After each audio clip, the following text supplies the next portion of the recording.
Ay mga ka-backyard, isang mainit na hapon po sa ating lahat. So nandito nga pala ako ngayon sa Bulwa, Cagayan de Oro City. Kasama ko sa Sir Lincoln, yung nakaitim.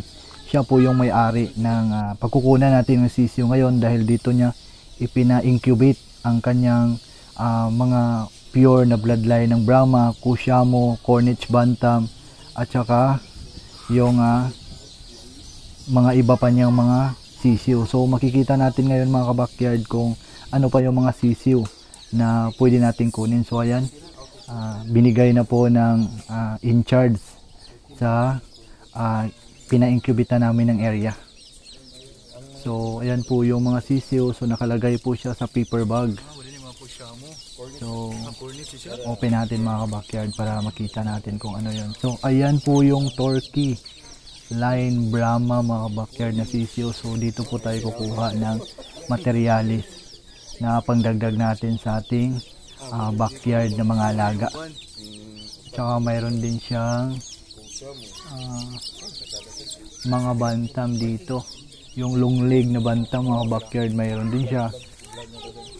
So ayan, ganyan po kaganda yung mga bantam na parts ni Sir ngayon. Tsaka ito naman yung Kusiamo. So maliit lang po yung tindig niya, tapos malaki yung katawan. Kahit sisiw pa, kitang kita natin ang ganda ng katawan.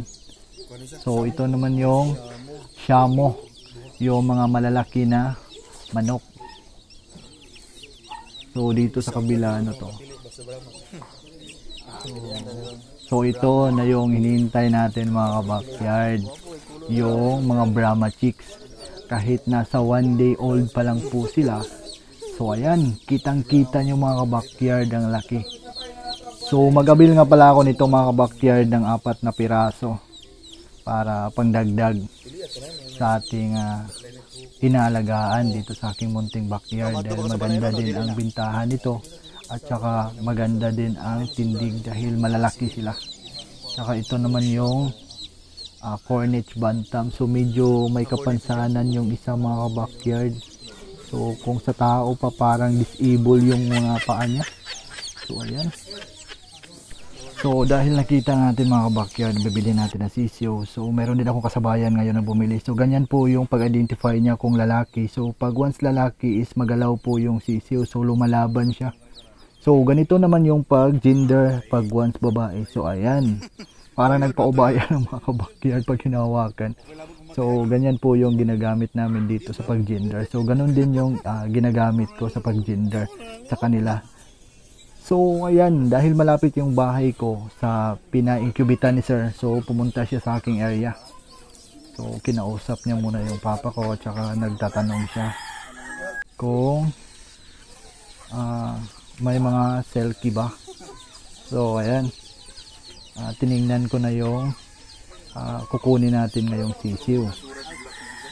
Dahil plan po ng may-ari na si Sir Lincoln, dahil mag-a-add din siya ng mga hand feed cockatiel. So mayroon tayong 2 hand feed ngayon. So nag-avail tayo ng 4 na Turkey line Brahma sa kanya.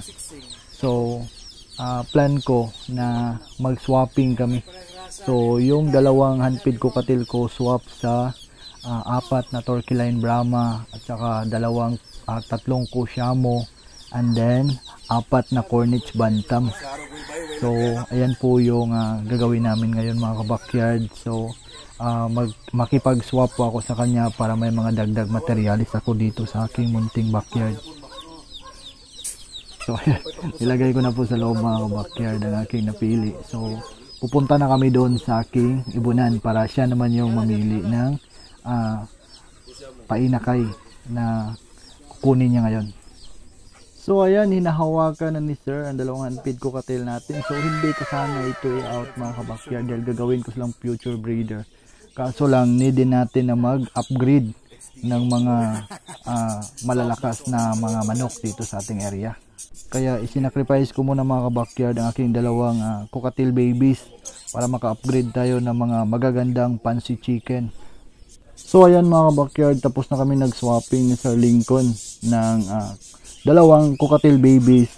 Tapos itong Turkey line Brahma niya na mga chicks, tsaka Cornish Bantam, and then Kushamo. So ito na po yung Torqueline Brahma na mga chicks. So nasa 2 araw pa lang po sila. So kagagaling pa lang po nila ng hatchery.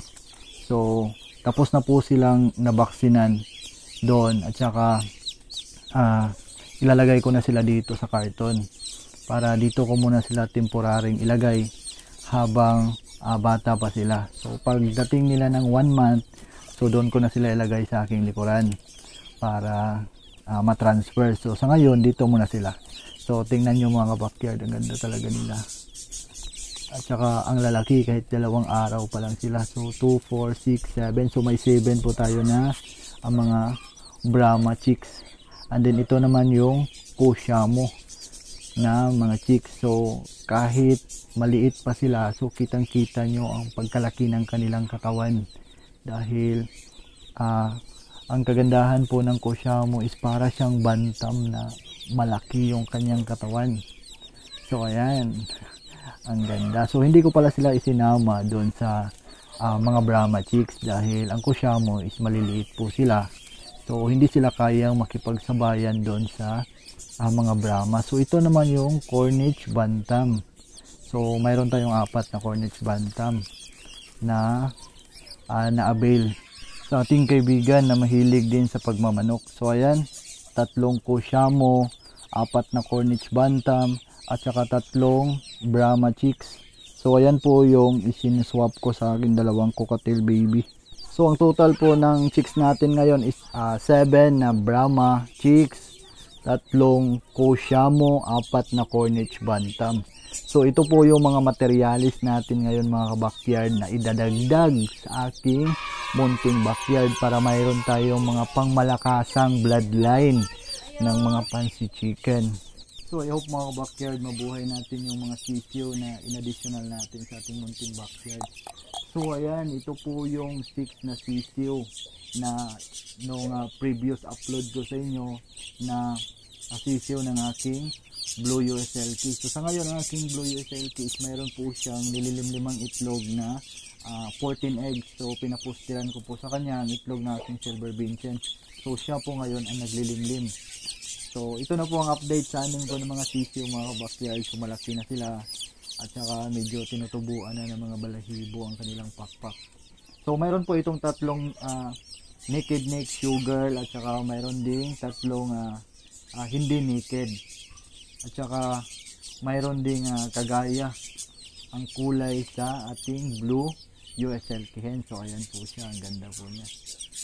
So dito na magtatapos ang vlog ko mga ka-backyard. Maraming salamat po sa panonood. Don't forget to like, share, and subscribe para lagi kayong updated sa mga kaganapan dito sa aking mga alaga sa bahay. So God bless po sa ating lahat. Mag-ingat po tayo.